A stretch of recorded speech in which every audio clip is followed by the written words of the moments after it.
Hey guys, Cody here, aka Beefy Click. I hope this year coming brings you guys a lot of good things and most importantly, some RuneScape gains.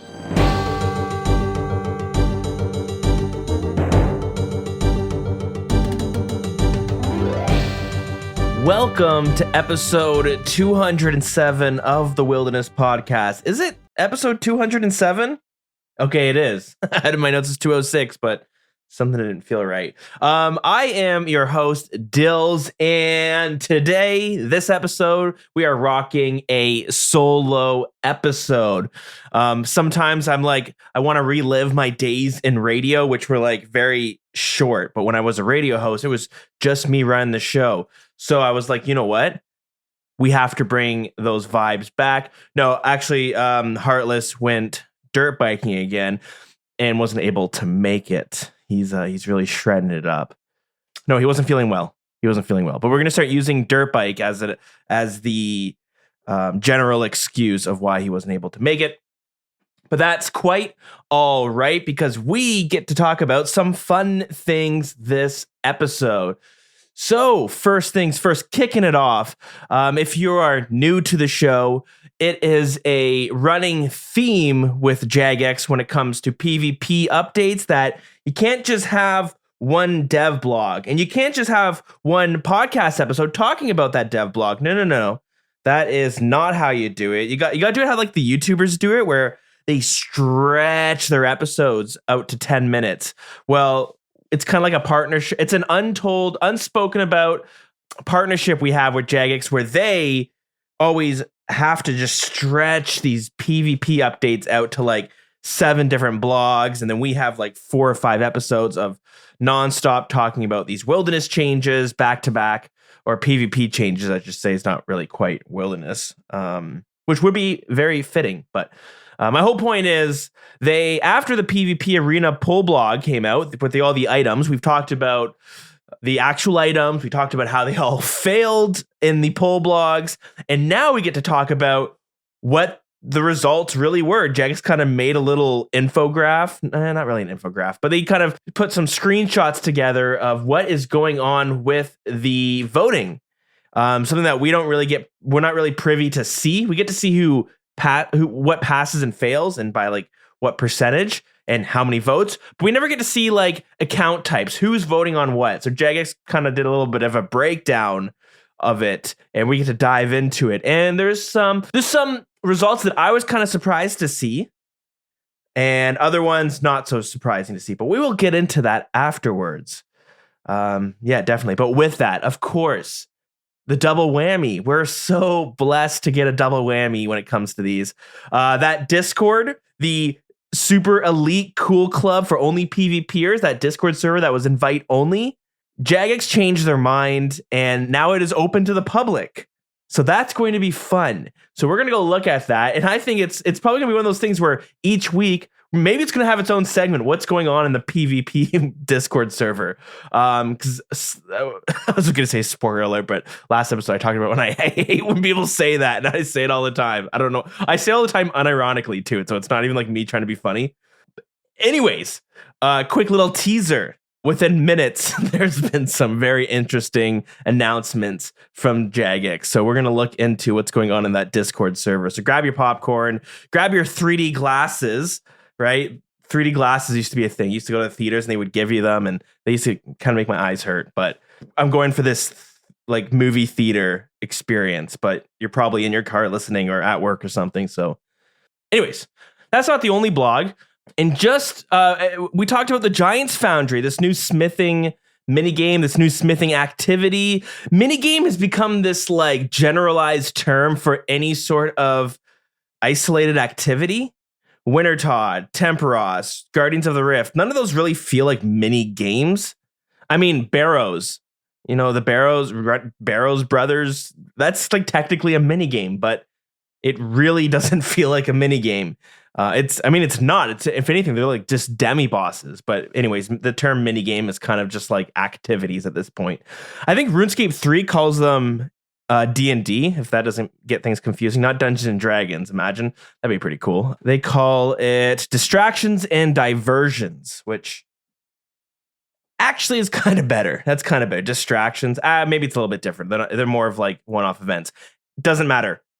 Point is, Giants Founders pitched. They took in some feedback, and we got a few tweaks and changes, including some new rewards, and other rewards have been tweaked. And then they also came out with XP rates for it. So we can talk about that as well. The rewards are a little bit better, but the activity, I don't know. I don't know if it's going to cut it, but we'll take a look at that as well. And that is pretty much it. That is what is going on in RuneScape this week. So we're going to talk about all of that. But before we do, I like to do a little bit of pre-show warm-up where I ramble about what I've been up to. So in November 2021, last November, I had a baby. Well, I didn't have a baby. My wife had a baby, and I was there for it.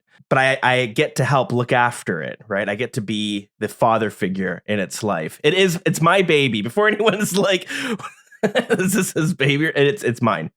But I had this baby.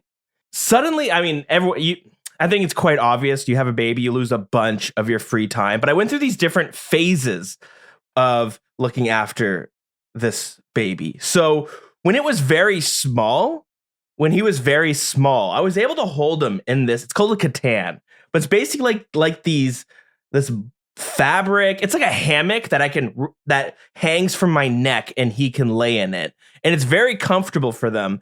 And they seem to really like it. It seems to be very relaxing, and he would fall asleep like every time, like instantly when he was put in it. So it was really great to have him in it. And then I could I would do work, or I'd play RuneScape. I just did whatever, right? I couldn't really couldn't go jogging or go to the gym or anything. But I was able to play RuneScape. And still do things. And, I was able to do some raiding. I could kind of figure out, okay, I got like 45 minutes before he wakes up. I could squeeze in a raid. Or I could do some PvMing, whatever it is. But then I hit this stage where he became too big to fit in this holster, this Catan, this hammock. He doesn't often like to be put down he likes to be held. He doesn't often like to be put down in like a crib. What do we call it? Bassinet. It's like a little crib. He doesn't often like to be just left there. So he likes to be held. I found that I got to the stage where I'm just not playing RuneScape anymore because, when I'm taking care of him in the evening after I'm done work, usually we like to either, if we're just relaxing at home, he wants to just be held, and in which case I couldn't play RuneScape anymore. I need to be laying down on a couch or something, and we were either watching TV together, or I was playing more games with a controller. But I found I had a long stretch where I just wasn't playing that much RuneScape. The only time I was playing RuneScape was when I'm AFKing, mining or prayer or doing something like some sort of skilling, slowly ticking away towards maxing my account. But I wasn't doing a lot of raiding, or I wasn't doing a lot of PvMing. I just didn't have the time. But to kind of mitigate this, to carve out some time to actually game, on Fridays and Saturdays, I started staying up to like degen hours, playing RuneScape, like the good old days. And when I say degen hours, I mean past midnight. I usually am passed out at midnight. But lately I've been kind of staying up till 1 a.m., 2 a.m. And to me, this is huge. I'm barely staying awake. I'm having to slap myself awake running a raid or whatever it is. But I've been able to actually find more time to PvM, and it's kind of in the late night hours where I have time to just myself. It's been quite tricky. The reason I'm really bringing this up, I guess, is that I've now it's kind of been not. It's a double-edged sword. I stay up late, so I get some. I got a few hours of just me time, but he still wakes up in the middle of the night every now and then to be fed, and he still likes to get up fairly early, 6 a.m. He's waking up, and he needs to be fed. But what that means is when I stay up late, I don't get to sleep in on the weekends anymore. So it's I got 5 hours of I got 5 hours of sleep last night, and here it is Saturday. I'm dying. I'm sitting here. It's 8 p.m. I'm drinking a coffee. I'm going to regret it later on. But this is where my RuneScape time has been. Been a lot of PvMing in the late night hours for a couple hours each on the weekend. And it's been nice. It's been a while since I've been able to do that. and I've missed it. I've missed it a lot. I talked a while ago about I bought all this gear back in January. I bought all this gear to do some infernos, and then I realized I don't have time to do the infernos. But I've kind of like screwed myself over when it comes to doing the inferno. Like I have not even stepped in to the inferno, the red prison, is that what they call it? I've not stepped foot into the inferno, and I'm already demotivated from ever doing it because I have this huge problem where whenever I see someone in the clan chat or Discord is running the inferno, I go, "Hey, is the inferno fun? Are you enjoying it?" Or if somebody gets the cape, I ask, "Was it fun? Did you enjoy it?" And every single time, 9 times out of 10, it is absolutely not. It was the most unfun thing I've ever done. Now, getting the actual cape is one of the best feelings they've ever gotten, but everything leading up to that moment sucks. That's what I hear. And I hear that and I go, "Oh my God, I don't want to do this." And you hear it's like 2-hour runs just for one attempt. It's going to take you weeks, maybe months of doing it to actually accomplish it. I haven't even started yet, and I'm already dreading stepping in it for the first time. But it's this problem I have with a lot of things. I've noticed this. I ruin a lot of things for myself. Before I ever do it, I need to know, is it good? I do this with movies. I do this with video games. I do this with books. I want to play something. So I go and I'm like, I'm going to look at reviews, which is like, it's good. But sometimes there's something about going into something blind that is like very exciting. You know, one thing that I loved about Theater of Blood day one is that I had no idea how it was going to play out. Did I make it far? No way. No one made it far in day one. Some people did, but it took 2 days for it to get accomplished. But that was part of the fun, was like going in blind. But for some reason, I have this like, I think I'm so worried about my time where I've spent playing a game, watching a movie, reading a book, and I'm halfway through it and I realize this kind of sucks. I wish I looked at reviews about it before I read it, but then I kind of lose the mystique of it, right? It's particularly horrible with books. I actually don't do that anymore. If there's a book I want to read, I just read it, and then I find out halfway through if I like it or not. But I don't read reviews for books anymore, and I would definitely say don't read reviews for books before, because it is pretentious. I used to go on Goodreads, and anytime I was going to read a book, I go read reviews, and it's always this huge essay. The review is longer than the goddamn book itself, and they're going on about blah blah blah blah blah blah blah. And sometimes the review, like, their review is in so much detail. It often feels like the person who's writing this review for a novel is so, I don't know the word smug. There's a South Park episode where they move to a city in the US, and they all start buying like hybrid cars, and they just love to smell their own farts. So that was the joke. They love to smell their own farts. That's what I get when I'm reading like book reviews from some people. It's like so long. I remember I read this one review, and it wasn't even about whether the book was a well-written thing, well-written or not. It was about they just like didn't like how the character treated her horses. And I was like, but it was so long and in so much detail, and be like, here's every instance she was not good to the horses, and that was animal cruelty. And I was like, is this a book, or am I reading like an autobiography of this like fantasy world? Anyways, I have this problem where I kind of do it to myself. But anyways, that's where I'm at with the Inferno. I haven't even started it, and I'm not even looking forward to doing it. But the whole reason I bring this all up, I have a point. I'm not just rambling on. There's a whole reason I brought this up, because there was a post on Reddit, and it made a discussion in our Discord for the podcast, which is discord.gg/thewilderness if you want to join. But a moderator and listener of the podcast made the post sharing this Reddit screenshot of a comment someone made on Reddit that got a lot of upvotes and became a hot topic of discussion. But we posted this, and he followed it up with, he was someone who was running the Inferno, recently got the Inferno. Actually, quick congrats, got the Inferno and Pet with 1KC. Like, what a feeling. Is there a better drop you can get in this game? Is there a better clan broadcast you can get in this game? I don't know. Maybe if you PK'd like max cash, but even then, I don't even know. But he said, with this post, this post really had me thinking. I don't fully agree since I enjoy doing tick perfect actions at places like Tob and Fasani's Nightmare, but I found the Inferno grind extremely unfun, and I think a big part of it was that I was being forced to constantly be thinking about the tick cycle. I was curious to hear others' thoughts, but I thought it was an interesting post. And so let me read the Reddit comment that got a lot of upvotes, and eventually someone took a screenshot, threw it up as its own post on Reddit, and that got a lot of upvotes, a lot of karma being exchanged here. But this was from Clueless Otter on Reddit, and it said, modern old school RuneScape bossing is so unattractive for me, and it really does suck a lot of fun out of the game knowing that that's the direction they seem to be committing to for the future of endgame bosses.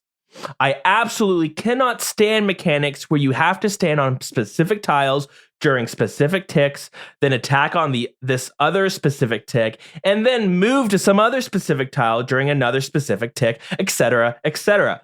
I know the game is inherently tick-based, but I really don't want to have to be thinking about ticks constantly while fighting a boss. I understand that it's difficult to make truly hard content given the limitations of the OSRS combat system, and I don't have any concrete ideas for what else they can do instead, but I do know that the current direction is very much not it for me. And I thought it was a really interesting post, and it had some interesting discussions, and it was a real thinker. And that's why I kind of went on this weird, windy road to get to this little talking point. And while I think ultimately I agree with the post, I agree. This is very opinionative based. Some people love it. Some people aren't going to like it. But I do agree in the fact that I don't like when I am playing the game thinking about ticks. And it's not just an old school RuneScape problem, but whenever I'm playing a game, I love to be immersed in the game. Even a game like RuneScape, where you're not like, I'm mining and I'm like, wow, I really feel like I'm mining. I'm so pulled into the game. That's not really what I mean. But when I'm immersed with RuneScape, I like playing this game and really not thinking about the back end of the game, if that makes sense. I like to play this game and not be reminded that this game is on a tick system. And I think a lot of the times people play this game, especially when you get further into the game, you start thinking and playing this game with the tick system in mind. And what the tick system is like RuneScape is like this pseudo turn-based game. That's the best way I would describe it. And when you get people who are like really way into the end game and they really understand how the tick mechanics work and how boss fights work, they might be shaking your head. This might be a terrible explanation, but this is how I kind of think of it and makes sense to me.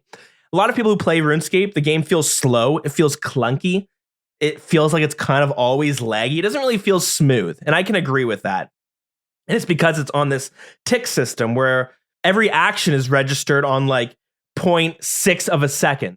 So the whole game kind of wraps around this whole tick system where things are linked to like every 0.6 seconds, which ultimately makes this game feel kind of like a pseudo turn-based game. You know, you have one turn, and it's like, it's kind of funny. I know that RuneScape was based on Dungeons and Dragons way back, but I always like to think that the tick system was intentional.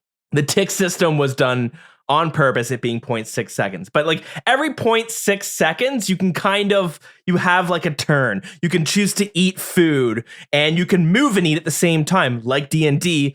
Moving is not quite an action. You can move and do an action in Dungeons and Dragons.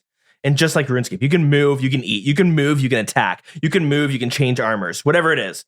But all of that kind of gets registered in this tick system where some weapons might take multiple ticks to attack, but everything is revolving around this 0.6 clock that's kind of constantly ticking in the background. And if you can kind of know that that's going on and you can feel the game working on that counter, there are a lot of content that you can play at its full potential. It's kind of confusing. I think I'm doing a really terrible job at explaining it. It's probably because my lack of sleep on top of like not knowing 100% how it might work within the game. But I do agree that this game does become less fun when I'm playing or doing something and I'm having to like, oh, right, the tick system that's going on in the background. I need to pay attention to this. Now, the Inferno I hear a lot is it helps you understand the tick system. Magpie's an old co-host of the show who's taken a long break from the game. He used to say that completing the Inferno, what's more important, it's the Inferno cape isn't what's important. It's that you're now like knowledgeable of how the tick system works in the game, because you really need to know, you really need to understand the game engine and the tick system that's going on in the game engine for you to complete the Inferno. And I think that's why it kind of comes down to it being not a lot of fun for some people, on top of it being kind of, 2 hours per run. So as soon as I start thinking and like being reminded that this game engine system is working on the background, it kind of breaks part of the game. It pulls me out of this immersion.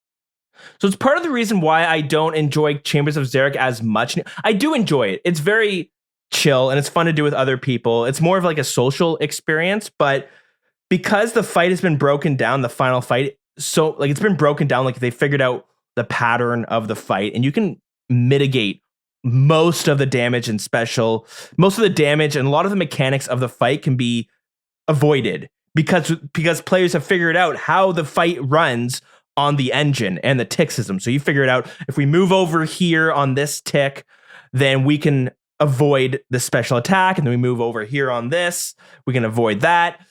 And it's been really broken down so that the fight is much, much easier.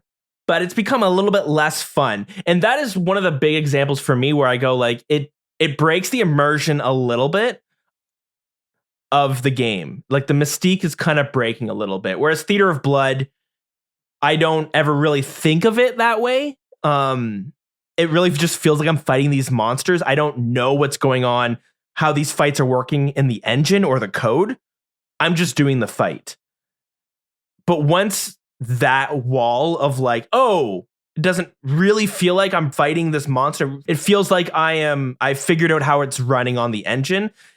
It removes the magic a little bit. I hope this makes sense. I've tried to record that part like 4 or 5 different times, and it was like so hard to get my thoughts out. So even me saying that, people might be shaking their heads or like, Dills, you are dumb. None of that makes sense. What the hell are you talking about? I apologize.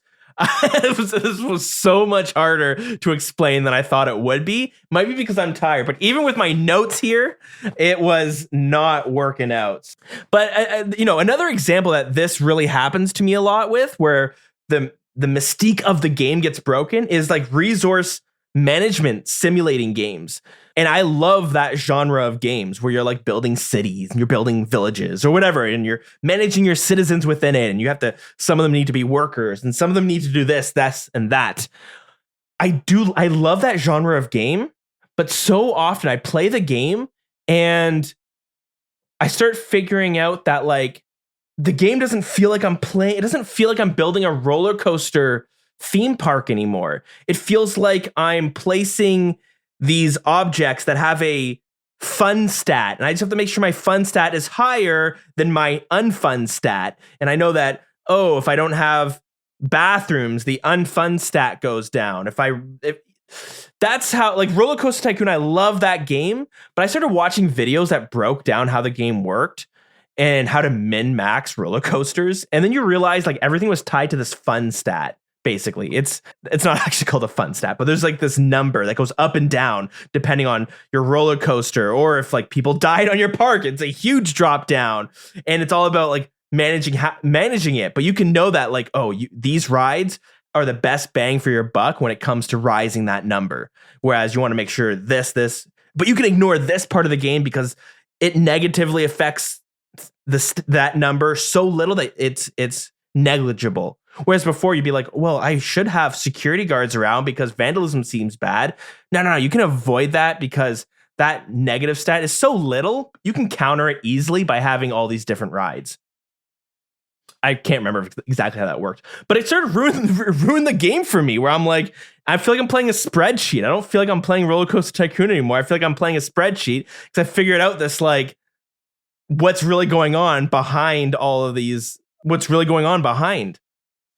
That's my point about when I start thinking of the engine and how the game's working behind what we see, the magic of the game starts to fade. I don't like when that happens. I don't personally like it.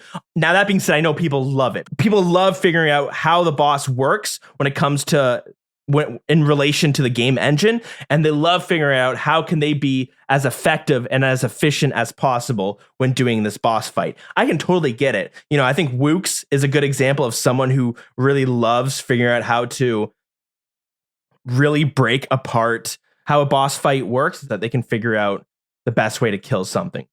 The one part that I don't agree with this post, right? This was a two-parter post. They didn't like thinking about the tick system. The second part of this post was they don't like that this is the direction that Jagex is taking the game. This is where I have to kind of disagree. So I don't really agree with this is the direction it's going. I think this is the direction it was going at one point when it comes to like Chambers of Xeric and the Inferno. I think a lot of that feels like they had the tick system in mind. I don't think they expected players to break it down, but that's just what RuneScapers do. But since then, I think it's been really nice to see the direction they've been going on with the bosses, right? With things like Theater of Blood, the Gauntlet, Nightmare. Those 3 PVM activities are great. I don't ever think about the tick system while I'm doing it. It's all, even though it's like there, Fasani's Nightmare does these attacks that happen on every tick. But you don't really need to know that. You just need to know that there are going to be a lot of attacks coming at you. Move away. Don't get hit by them. Be quick. So I really think that we have moved away from that. There was a time where I think Jagex was leaning into like prayer flicking and all that stuff. But I don't think that's really the case. And I don't think it's going to be going forward. I think Raids 3, the Tomb of Amasket, is going to be a big eye-opener for us to see where we are as an MMORPG. Last week, somebody had called in with our question of the week saying that Jagex just doesn't feel very innovative. And I kind of have to agree. Like, a lot of the fights and mechanics we see, like, there are so many MMORPGs and so many raids and so many bosses out there that Jagex can pull inspiration from. A lot of the fights we're getting, it's nothing new in the MMO realm. And I don't think that's like expected for Jagex to do something brand new and fresh. But I think it needs, Raids 3 is going to be interesting to see. Is this going to feel super refreshing when it comes to PVM? Or is it going to feel like, oh, we've seen all these mechanics before. They've just mixed and matched a few of them and changed a few things in this new raid. I think it's going to be very interesting to see. And I think a lot of people say that we're so restricted when it comes to OSRS, but I don't agree with that. I think you can be very creative in how a boss fight operates. And we see this with like Guardians of the Rift and other activities. You just have to be creative and be innovative in terms of old school RuneScape. Maybe not in the world of MMOs. You're not coming out with new innovative ideas, but with RuneScape, there's a lot we can work with. The last thing we saw was over a year ago with Nightmare, right? I'm not even going to consider Next to be a new boss because while it was new, I don't think they changed any of the mechanics. And the fight does feel very dated from like it coming out over 10 years ago. Anyways, I'll end my little ramble here. This is probably going to be a nightmare for me to edit because I just like had to stop and restart and get my bearings together because I was like, I can't explain any of this properly. But I think we're heading in a good direction. I think Raids 3 is going to be very interesting to see what the bosses are like. And I think it'll either show, is this, in terms of like mechanics, is this a level above Nightmare and Theater of Blood? And I don't mean like a level above it being tougher, but level above and being like, wow, this is fresh. This is new. This feels like 2022. That rhymed. And I do think that like some of the boss fights we saw with Beneath Cursed Sands gives me hope. A lot of new quest bosses are pretty cool. They have a lot more going on than maybe some of the bosses we even have to this day in RuneScape. But yeah, it should be good to see. Okay. Wow. Let me rear things back in, and we're going to get right into the news because I really needed Heartless here for that topic. He would have saved me, Heartless. If you're listening, I know you would have saved me explaining all of this stuff. You would have stepped in and been like, Dills, The fuck are you talking about? This is how the tick system works. Okay, let's get into the news though. We do have some fun things to talk about this week. So let's talk about them.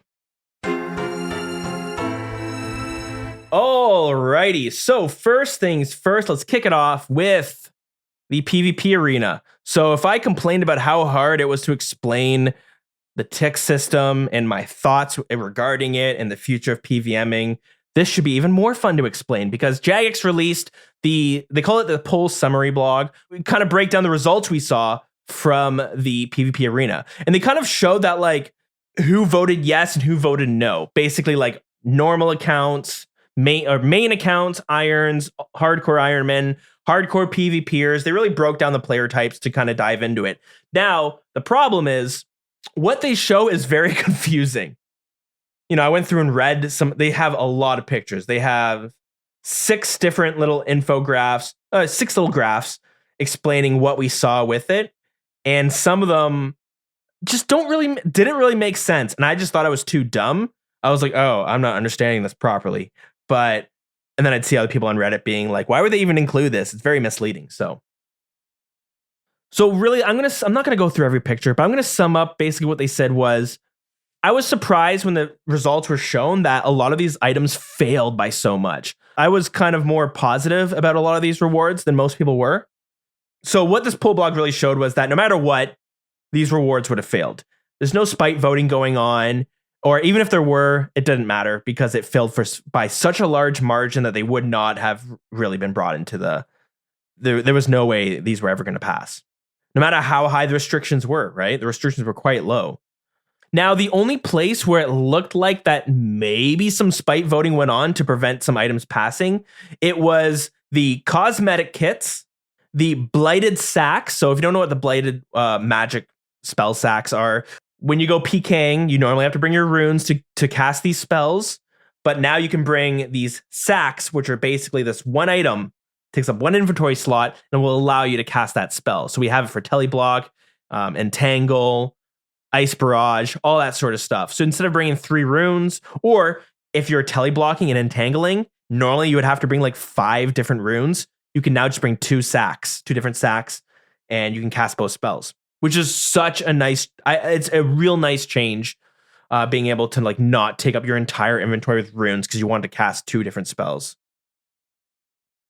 So we had these new blighted sacks that were going to come into the game for using wave and surge spells, which are offensive spells used on the standard spell book, and those ended up failing. And it looked like they were quite close to actually passing, but it seemed like enough people voted no for them not to pass. And this is one of the examples where I think a little bit of spite voting was going on there because, you know, it doesn't really feel like there's any harm of these coming into the game. People are still going to cast these spells.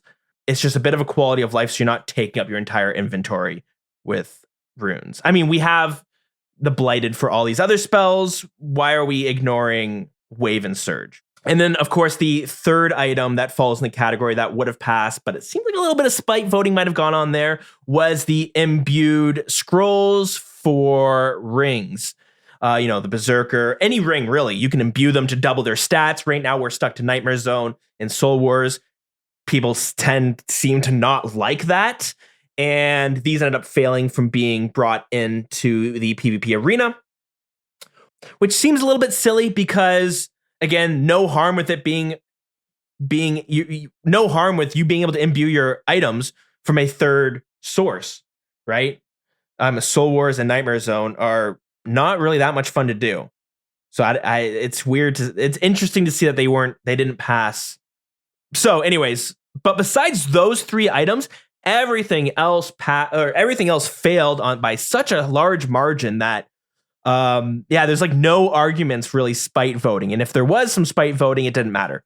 It was so negligible that it wouldn't have passed if all those people got removed. If the filter was so high, it would still not pass the filter to actually vote. So really, that's what this poll blog showed. And it had them taking a step back and saying, you know what, we need to work on some new rewards.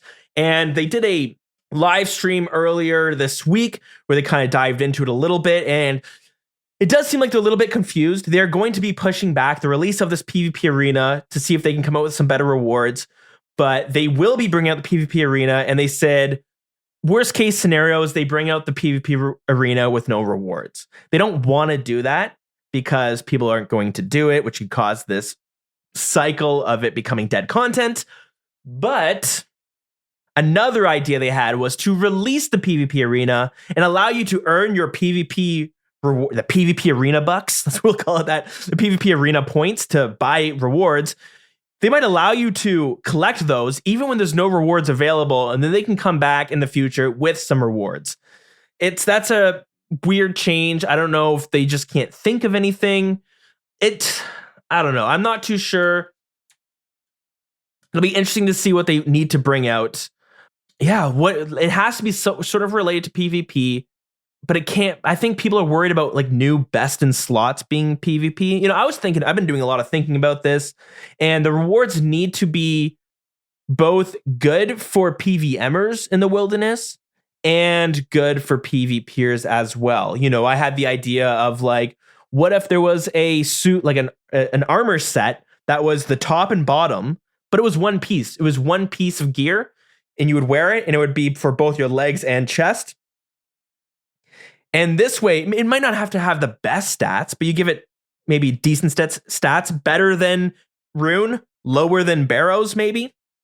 And this way, if you're out there PvPing or PvMing, you can bring essentially an extra item when you're out there. It's 2 items in one, which means you could protect one extra item on top of it. It's stuff like that, stuff that has some utility as well. I think it is possible, but sometimes it is confusing when Jagex just comes out with these armors, which are just like, they call them stat sticks. I think that's a PoE term, but they're just like gear that's just the same as something else, but better. So it'll be interesting to see where they go with this PvP arena or with the armors. I'm curious to see what they land on in terms of rewards. But of course, in the same dev blog, they brought out the super duper ultra cool PvP private server on Discord, private Discord server, I should say. So they had this Discord server, which the idea was you bring all of these invite only PvPers. So Jagex chooses which PvPers come into this Discord server. And then people talk about what should the future of PvP look like? What sort of items should we bring out into the game? Of course, that received a lot of backlash. And so today or this week, they opened it up to the public. So now everyone was able to join it. And almost instantly of opening this server, a few minutes later, Mod Goblin, who is the server admin of this server, he said in the announcements channel, he says, "I'm begging literally every single person joining to stop trying to advertise real-world trading, plugins, account selling services, tournaments, and event participation services. I've already had to ban so many people, and it's just going to keep happening. We're trying to take useful steps forward, but if people can't play ball, I am not sure what to say." Another mod made a comment about, hey, players who are now in here, if you're using sketchy third-party clients, you should probably hide it because we can see it and we'll kick you from the server. We see you doing some sketchy shit. So it's kind of funny that almost instantly he had to make that announcement. That being said, I will say I'm in a bunch of really large RuneScape Discord servers, and you get hit with people who are advertising botting services and gold selling services all the time from every single server. I mean, it happens in general. I'm in virtual reality servers because I have a VR headset. I get hit with them all the time. Interesting enough, I noticed this thing the other day, and it kind of had me thinking. It's like this gray area, isn't it? We had I joined. There's a Discord server called the Gear Discord, and it basically has like the best gear setups, the absolute best gear setups for any sort of boss. So this isn't like for someone learning a boss. This is for someone who has like the best in slot everything to run some sort of boss. But what I noticed on it is like this gear, and it happens on a lot of Discord servers, tons of them. Like I said, I'm in a bunch of very large and public servers. But they'll have this announcement where it's like, hey, the sponsored Discord server. This is the sponsored Discord server. And, you know, so this Gears Discord server, which is very large, a lot of people are in it, takes sponsorships, some sort of money, whether it's GP or IRL money, from another server to advertise it, which was, for this example, it was a Barbarian Assault leeching service or leeching Discord. So they were the sponsored server. And it had me think. And then when I was looking at the leeching Barbarian Assault server, oh my God, it's like 50 mil for a fighter torso, or like it's tons and tons of mil just for like different items from Barbarian Assault. And it had me thinking, like, there has to be some real world trading going on there, right? I mean, if you're running this gear Discord server, do you take IRL money to advertise another server, or do you take in-game money? If it's IRL money, then clearly that server that is advertising is, I mean, there's a good chance it's making money through real world trading, right? If Barbarian Assault runners are making mills and mills and mills from doing their services, what's going on there? Anyways, I thought it was kind of interesting. That's the PvP Arena blog. Next, we have the Giants Foundry, the smithing minigame. And, you know, the area looks good. It looks quite fitting. The whole idea is that you are taking this contract to create a sword for giants to use. And there's all these different types of swords and different classifications of swords that you can create, and depending if you make the right one that's in the contract, you'll be rewarded with maybe points, maybe some extra experience. You'll be rewarded with some stuff. Now, the concept of it sounds great.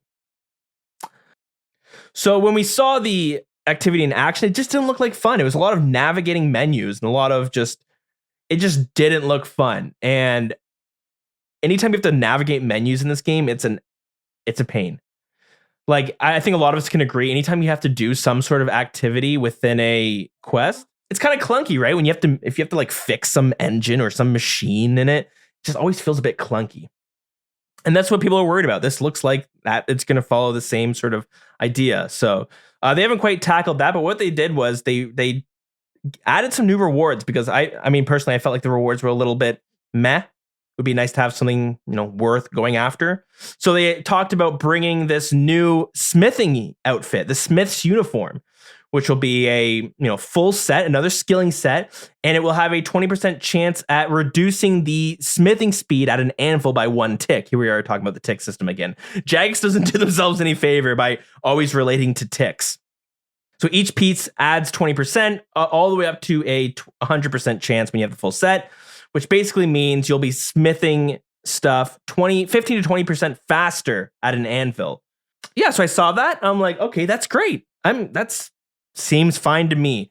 If I want to AFK smithing by making dart tips, it's something that's like kind of worth going towards. Beforehand, it wasn't really anything that felt like even slightly useful.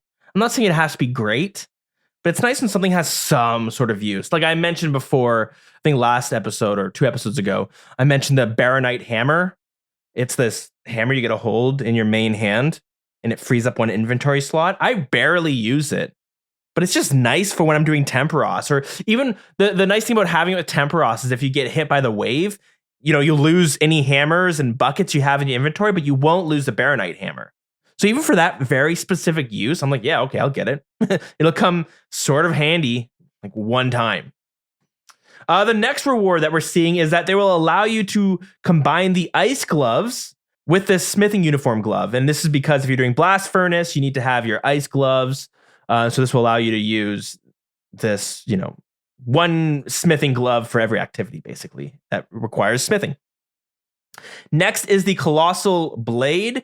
They mentioned that the Hill Giants Club ornament kit, which was, the Hill Giants Club is a free-to-play armor or free-to-play weapon that basically acts like a rune 2-hander, has the stats of a rune 2-hander, but instead of it being slash, it's on crush. So the only time it's like decent is if you're PKing in free-to-play against somebody in rune armor or some sort of armor. Well, they're scrapping the idea of bringing out an ornament kit for it, and instead a new weapon called the Colossal Blade, which will be a little bit more. It's going to be a new unique weapon, which will be require 50 attack to use, and it will basically be between a rune two-hander and a dragon two-hander in terms of stats. So that's interesting. I don't know who's going to use this and why. I don't know who's going to use this and why. Because even at 50 attack and strength, you're using the Granite Maul for PKing. I think that this weapon, this 50 attack weapon, should be like a new, maybe free-to-play weapon. That could actually have its use, having a new weapon to PK with. Next is the ore pack, which is going to be this like pack of ore you could buy, would give you an assortment of ores, and they made it so there's a higher chance at receiving coal, which sounds like a nerf.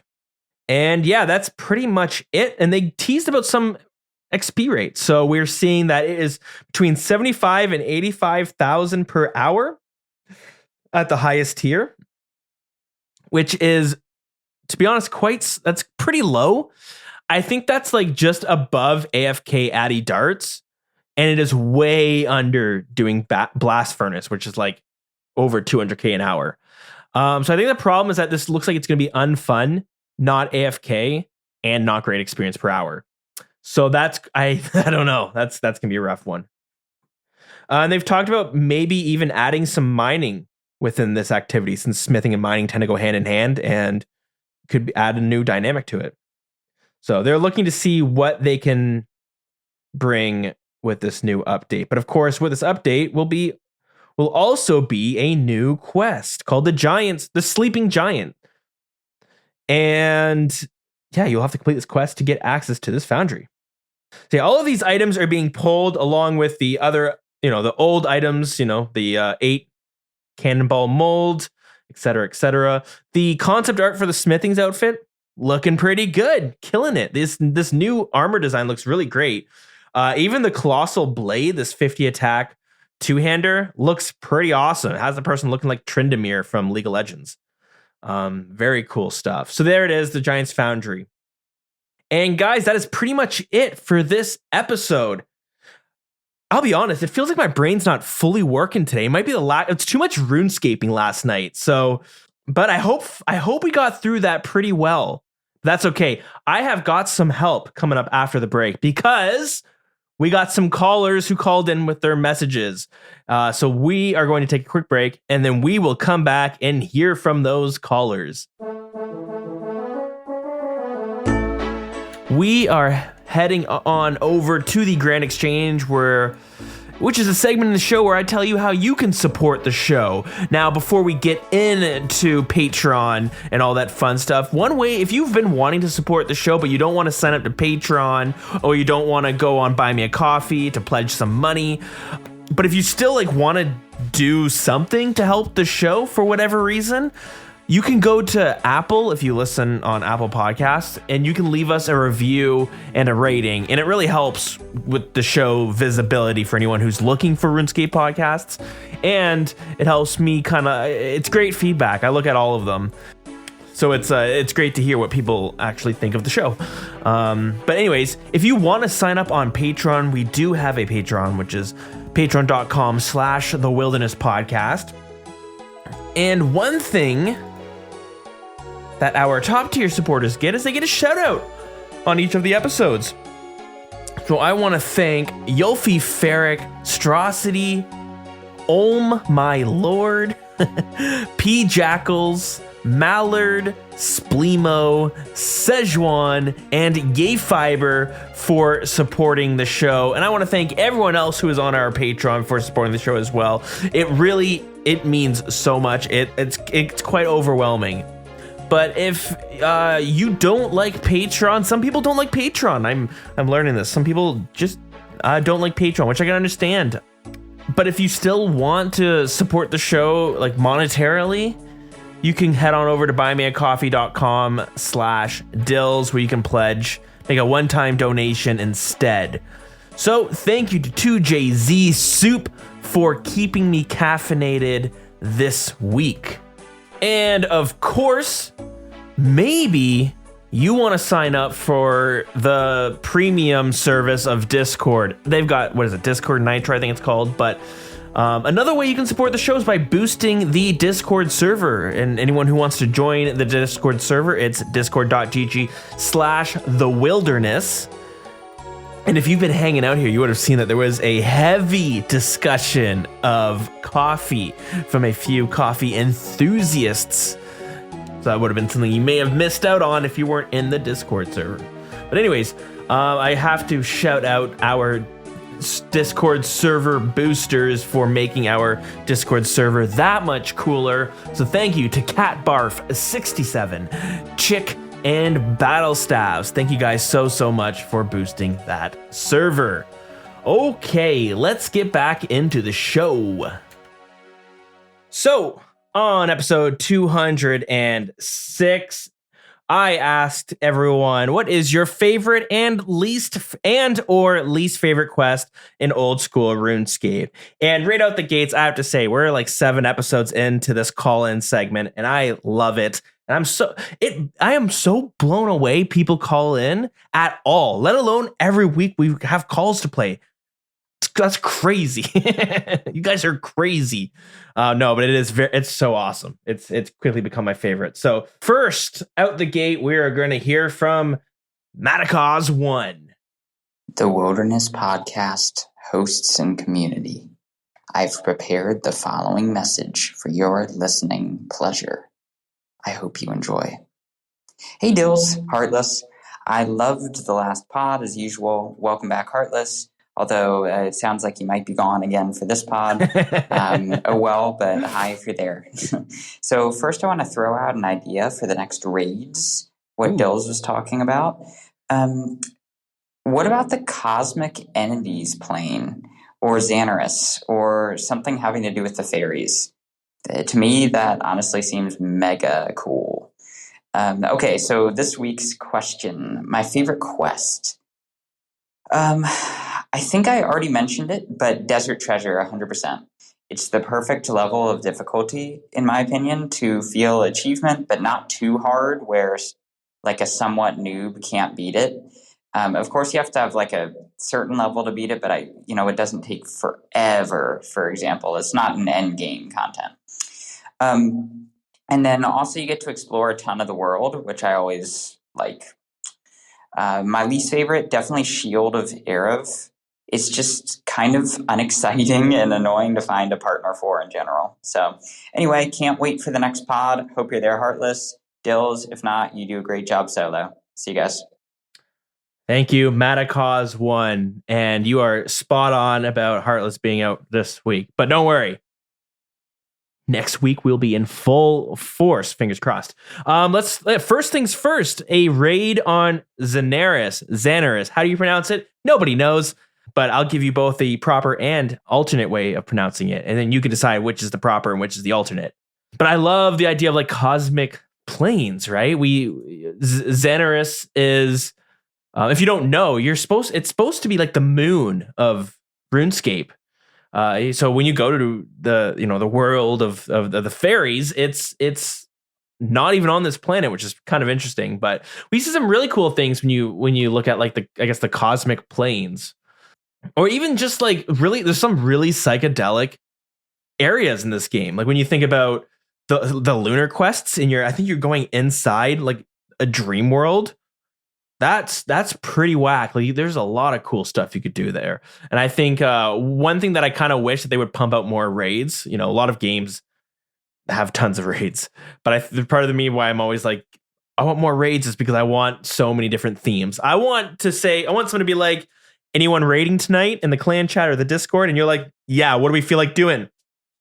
There's 5 raids. What do we feel like doing tonight? I love the idea of having so many to choose from and not always stuck just doing one or the other. So great shout. And now to your favorite quest, Desert Treasure. It's funny when you mentioned that, I had a moment like, again, my brain's not working. Lack of sleep. It's crazy, but we got to do it because we have to play RuneScape.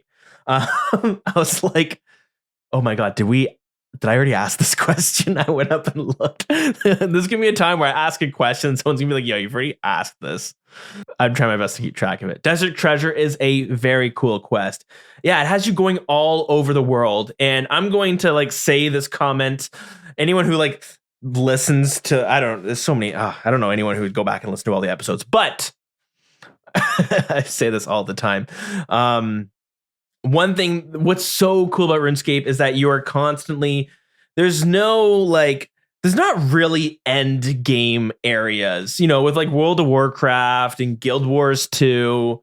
There's some areas that are like, when you get to a high level, you predominantly spend more time in those areas. And we kind of have that with Prifdina's, that city, it's only open after Song of the Elves. So yeah, that is an end game area, but it's not really populated. You're not really spending much time there. But what I love is you go to Varrock, and Varrock's like the capital, and you have all player types there. You go to Falador, you'll bump into all player types there. You have people maybe smelting. You have people doing the giant mole. You have people at the party room, Party Pete.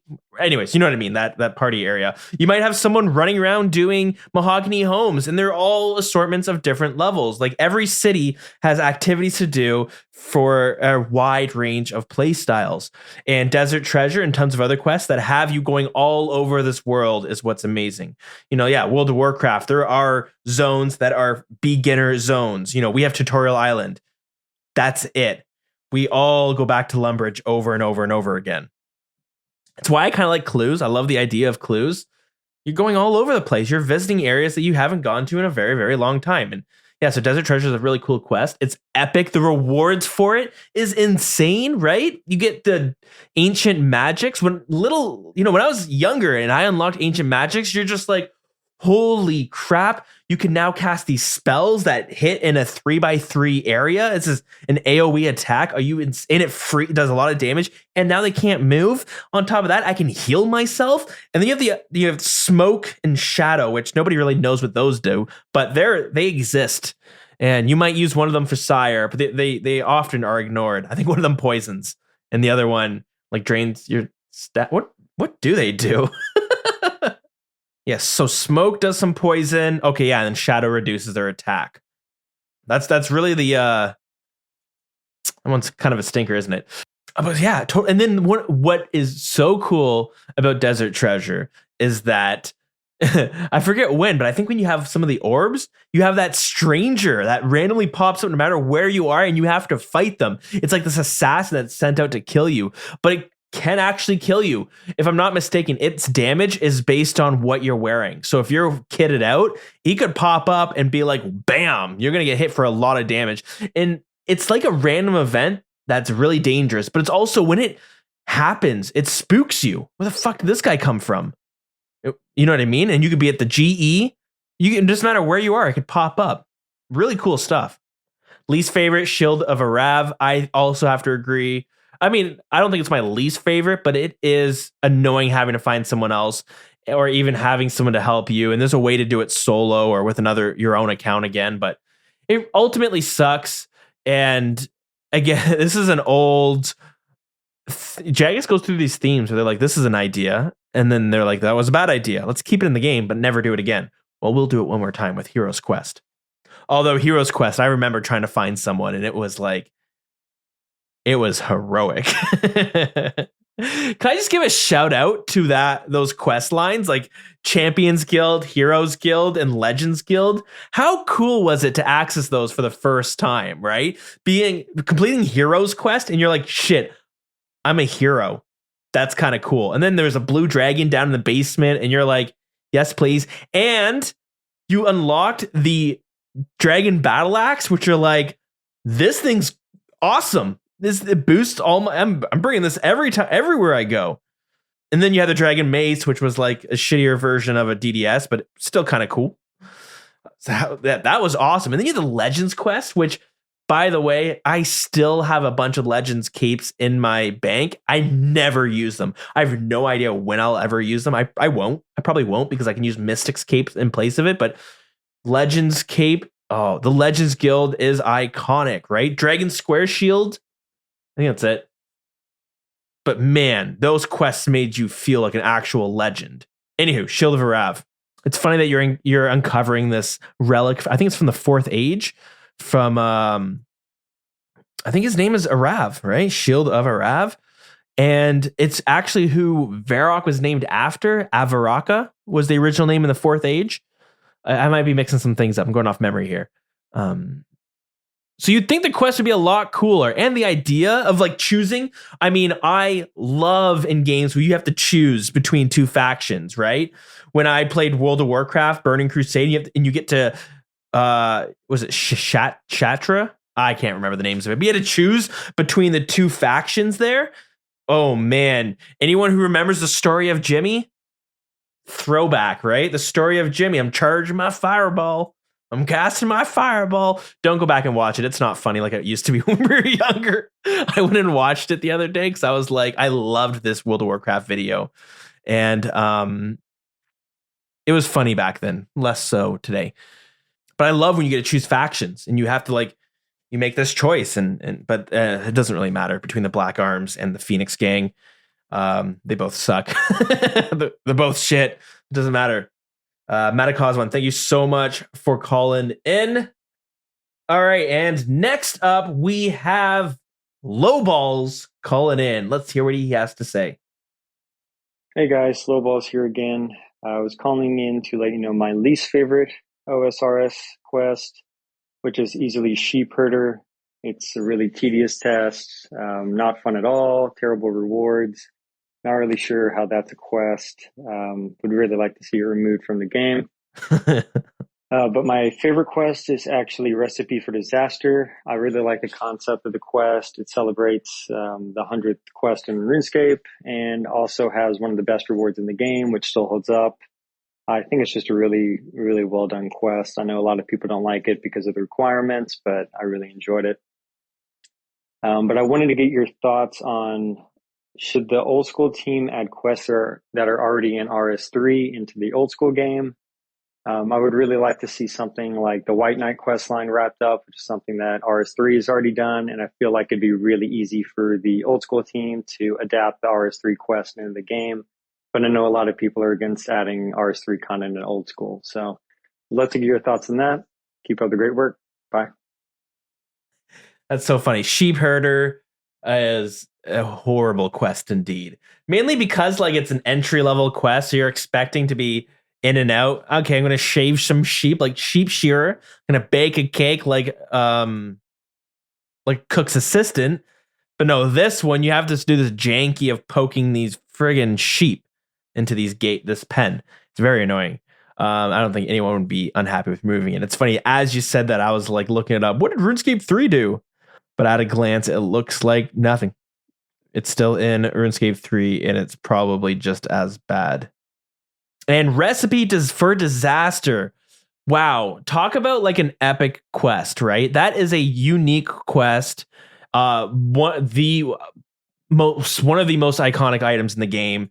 It releasing as the 100th quest. I remember when it came out and like, wow, like how many tiers of a quest is involved. It is it's cool and it's fun because it unlocks the bank in Lumbridge, which beforehand you never had a bank in the top floor. It was just like that was just empty. So the bank being in the basement was huge. And what was amazing was like it had these like random food items, but it had like these cooking utensils that you could use as weapons, and some of them are really cool. One of my favorite weapon slots is the mallet, and you like hold it over your head with one hand. It's awesome. I love that a lot. So that is a epic quest. Yeah, it's very cool. It's iconic. It is an awesome quest. And you mentioned RuneScape 3. What's my thoughts on adding some RuneScape 3 quests? People do get iffy with bringing in RuneScape 3 content because actually it's less like this like it used to be. But years ago, people used to shit on RuneScape 3 all the time. I think people had all these negative feelings about RuneScape 3 because EOC happened where they changed the combat system. A lot of us lost the will to play our accounts, and then we had to start over again on old school RuneScape, of course, which spun from the backlash of the RuneScape 3 change. So a lot of negative feelings from that. But we get a lot of RuneScape 3 content. We just don't realize it. You know, the T-bow, maybe the scythe. I know the RuneScape 3 has scythes, the prayers. Anyways, there's a bunch of things that we kind of have snuck in here. We take the good, but we ignore the bad. But one thing that RuneScape 3 does spectacularly is their questing. I recommend anyone who is kind of bored of old school RuneScape but wants to still play RuneScape, go play RuneScape 3. The questing in it is phenomenal. I wish I had more time to play them, but I remember when RuneScape 3 on mobile was fully released, out of beta, it was fully out. I was playing it up in my bedroom. It was kind of late at night. It's probably like a Friday or Saturday, and me and the missus, she was watching some TV, and I was next to her hanging out, and I was doing a quest line, which started out in Draenor Village. But little did I know, this was the first of a long chain that would lead me into Menaphos, the city next to Sophanum.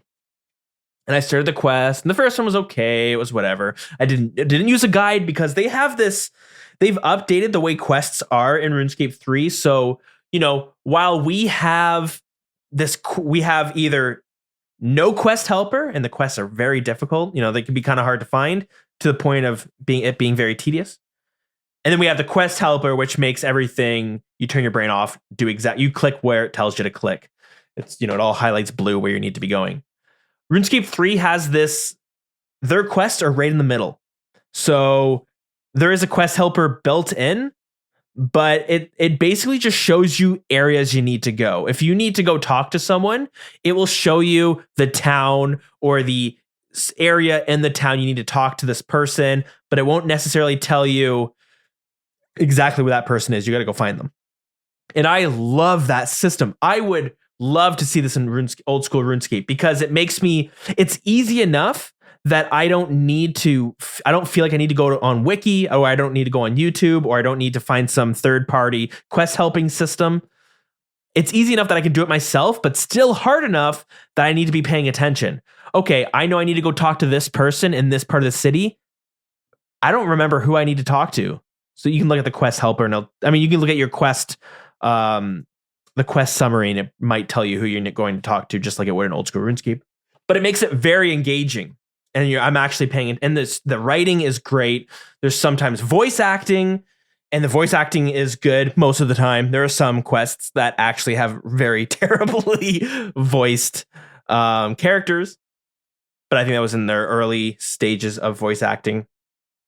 But yeah, doing that quest into Menaphos was amazing. Where you had to talk to the Jack of, I forget what it was, but you had to follow this person who was going to get you into Menaphos. And anyways, it was so good. I think I stayed up for like way later than I expected because I wanted to keep completing these quests.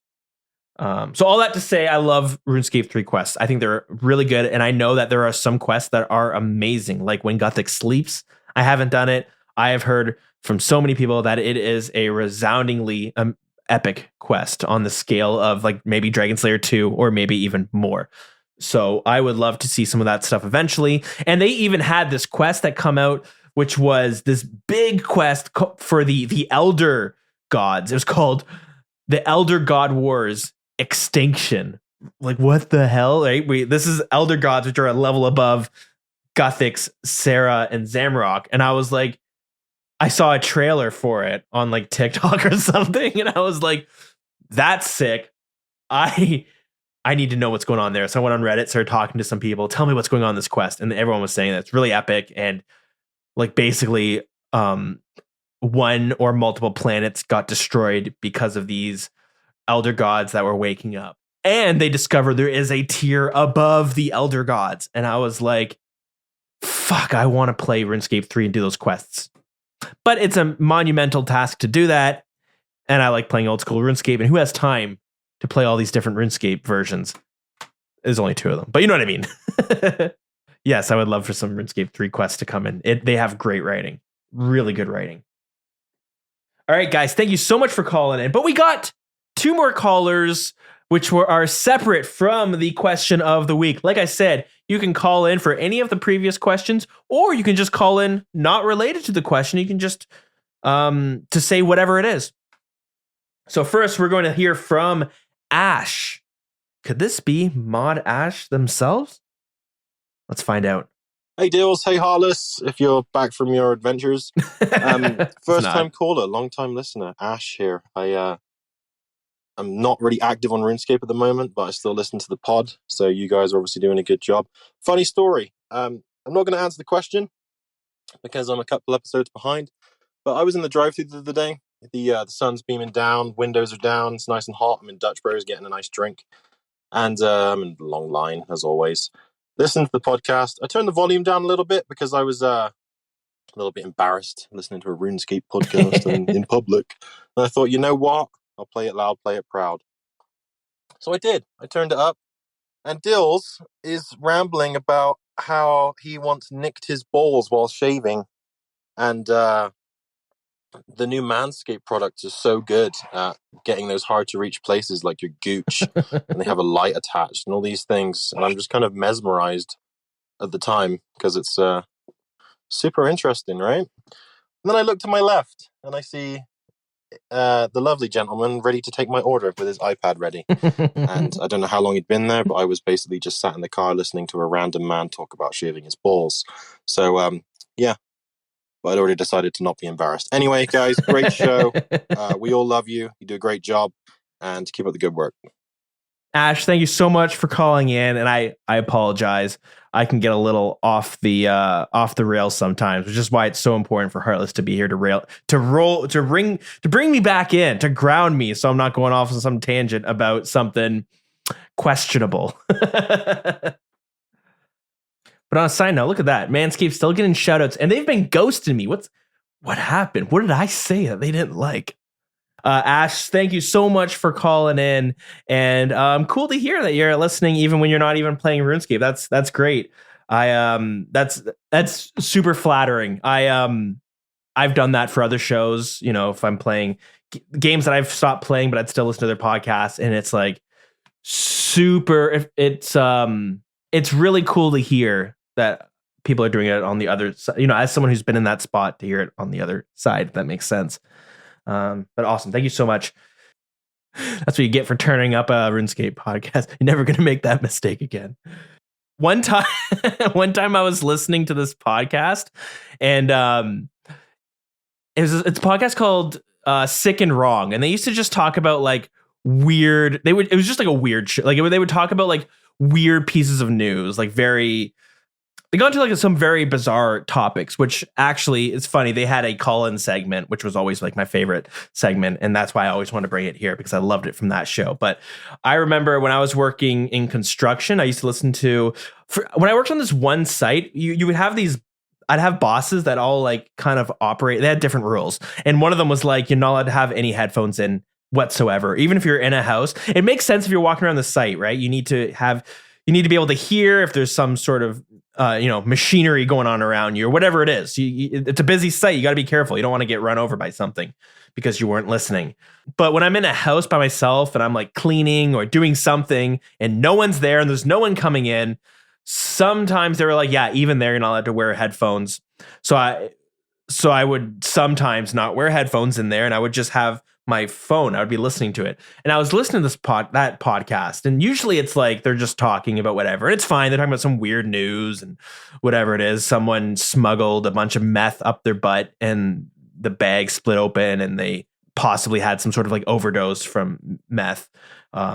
Stories like that, very weird stories, which I'm like, I don't care if anyone hears me. This one time they were playing clips from, it was porn, but porn for the blind. So it was like just audio porn of like very descriptive like sound bites. And I was like listening to that and it came on and someone walked in and they're like, what are you listening to like audio porn? Like, are you listening to like audiobooks that are just like erotic novels? No. This show, then I have to explain the show. Yeah. Anyways, I've been there. I don't do that anymore. Podcasts are just for my ears only. You never know when they're going to go off the rails on something. Yeah. Thank you so much for calling in. Next up, we have Ohm/IsRanged/UIM Herb 10 HP. He is our resident Snowflake account. Plays a bunch of wacky accounts actually. And I know when I play on my Snowflake account, my UIM 10 HP defense only skilling account, I'll go to him for asking about a whole bunch of different how do I do this? How do I do this? I don't know how to do this. Is this useful? Is that useful? Because he plays a bunch of weird accounts. I know you're currently playing a account that only trains range. Anyways, let's hear what Ohm has to say. Hey Dills. Hey Heartless. This is the I guess resident snowflake of the Wild clan. Oh, there it is. Ohm. Currently going by is ranged. Also UIM Herb 10 HP. Been listening to the podcast for maybe 2 or 3 years at this point, and I enjoy it every time I get to put it on for a long drive or working out in the garden. So I appreciate just keeping at it. It's been great. Yeah, that's all I have to really say, and I guess I'll see you all at the end of my rune crafting celebration party, which could be a couple years. But thank you so much for calling in. Yeah, you've got some very cool accounts going as well. So I guess I'll put this out there. Anyone who's ever interested in making a Snowflake account, definitely reach out to Ohm. He helps moderate a Snowflake Discord server, which has some very cool accounts and different play styles. So that's very awesome. You get some really interesting information from that. Yeah, thank you very much for calling in. Yeah, we will play this message again in a few years when you're done rune crafting. Okay, guys, thank you so much for listening this episode. And my incoherent thoughts earlier on, but hey, we made it. We got through it all right. But of course, with this being a new episode, which means we need a new question. So this week's question, I have a list of questions. I think I just throw them in there. So I am just randomly picking one of them. And the question I'm going to ask everyone is, what has been your biggest achievement in your old school RuneScape career? What is your most proud achievement on your old school RuneScape resume? And this could be anything. Just, I guess, what are you most proud of? Not even externally, maybe not something you're proud to tell other people, but proud of for yourself. Because when I think of what were my most proudest moments, I know I have two of them. They are, one's PVM related, one is PvP related. So PVM, I was doing this content called Fasani's Nightmare. This is kind of a recent one too. I was doing Fasani's Nightmare, which is a hard mode version of a boss called Nightmare of Ashiyama. And Fasani's Nightmare is an incredibly hard fight. It is long. It's about 10 minutes long. You'll be in there. It is very punishing. You screw up, you're going to get hit a lot. And it is just a very hard fight. Objectively, it's a hard fight. And I wanted to get my first kill so badly. And I was doing quite poorly with the fight. I was less than average. People I talked to had been able to complete the fight in 20 to 40 kills. I got to 69 deaths. Sorry, 20 to 40 deaths before getting the first kill. I got almost to 70 deaths before I got my first kill.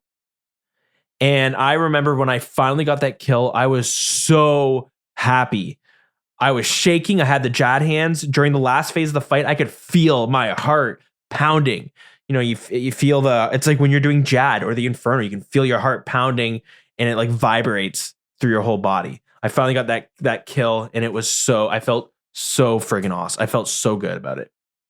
And then my next achievement that I was always very proud of was, I guess it's two-parter, but I had always, I've always wanted to a big pull for this game was being able to PvP, but PvPing is kind of hard, and I wanted to be able to tribrid. So I did Last Man Standing, and I decided I'm going to just push myself to get better at PvP. So I'm going to keep sending Last Man Standing rounds until I get better. And sure enough, I was getting stomped on over and over and over again, but eventually I started to get a little bit better. I would get my first kill. That felt pretty cool. But who knows? Maybe you're facing someone who also sucks. But I got to a point where I was starting to get kills more than half the time. And that felt really good. I'm starting to get better.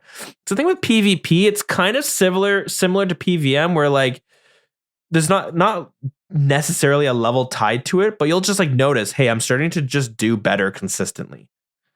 And that was happening with Last Man Standing. I was starting to do better consistently. but I really wanted to win, right? And winning was very tough. Okay, I can get my first kill, big whoop. What happens when I'm the second, when there's just two of us left and we're the two quote unquote best players in that match? And it took me 200 matches to get my first win at Last Man Standing. But I finally did it. But it started off slowly. I started to get more than one kill each match consistently, started making it to the final 5 or final 4. That started to feel good. I would get to the finals a few times where I was the second last. I came in second place. That felt pretty good, but I would get just destroyed by some of these players. But eventually, I got my first kill, and it felt so good because that's all I ever really wanted was to get that first kill. And I have not got a win since. Not first kill for my first win. I've not won since then because it is very tough. Some people are so good at PvP that it's kind of like motivator to get better. It's like PVMing too. I'll PVM with some people who are so incredibly good, and I'm like, damn, I need to get to that level. So getting that first win for Last Man Standing and to get my first kills was a very good feeling. Yeah, just knowing that I could go out there and actually PvP a bit felt good because it's really hard to get good at PvPing. And I'm not good at PvP, but I no longer suck at PvP, which is like a huge step forward for me. So I'm going to put it out there. What is your biggest achievement within the game of old school RuneScape? I want to hear like what it was maybe your proudest moment. A lot of us, it's going to be the fire cape, right? That was a huge. I died so many times. I'm not really good at this game when I come to think about it. I am consistently performing under average, but I get better. I think I died 12 times getting my first fire cape, and on another account, I may have paid someone to get me a fire cape at one point. That's embarrassing, but that was over 10 years ago. So what are you going to do? It's on another account too, so don't even try to get me banned. And I was on another account. Yeah, but it took me over 12 tries in old school RuneScape to get the fire cape on my account. So yeah, it's a bit of a doozy. Yeah, want to hear what your biggest achievement is. I'm excited. It's going to be so many different ones. It might be grinding out an item on your account, whether you're in Iron or Main. It could be getting a pet for the first time. That's exciting. Very exciting. It could be getting a level 99 in something. That's what I love about this game. Everyone has something that's everyone's most important moment is going to be different, I think. Not everyone's, but a lot of people are going to have like different ones. So yeah. All right, guys, do some quick housekeeping. If you want to hang out with us in the clan, it's wild. Our Discord is discord.gg/thewilderness. Our email is thewildernesspodcast@gmail.com. If you would like to call in and leave a message, there is a link in this description.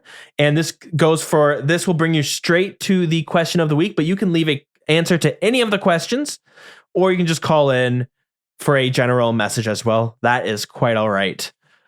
And yeah, I think that's about it. So our song of the week. Oh, I got my fast food just showed up. Wow, that was good timing. Our song of the week. Let's do Food for Thought because I got Wendy's calling my name. And this Food for Thought is a music track that is unlocked in the Catacomb of Famine of the Stronghold of Security. And Food for Thought is a phrase meaning valuable information, a reference to the security information presented in the Stronghold. Now that's food for thought. Okay, I will be out of here. And safe grinding, everyone. Keep it sweaty out there. Bye bye.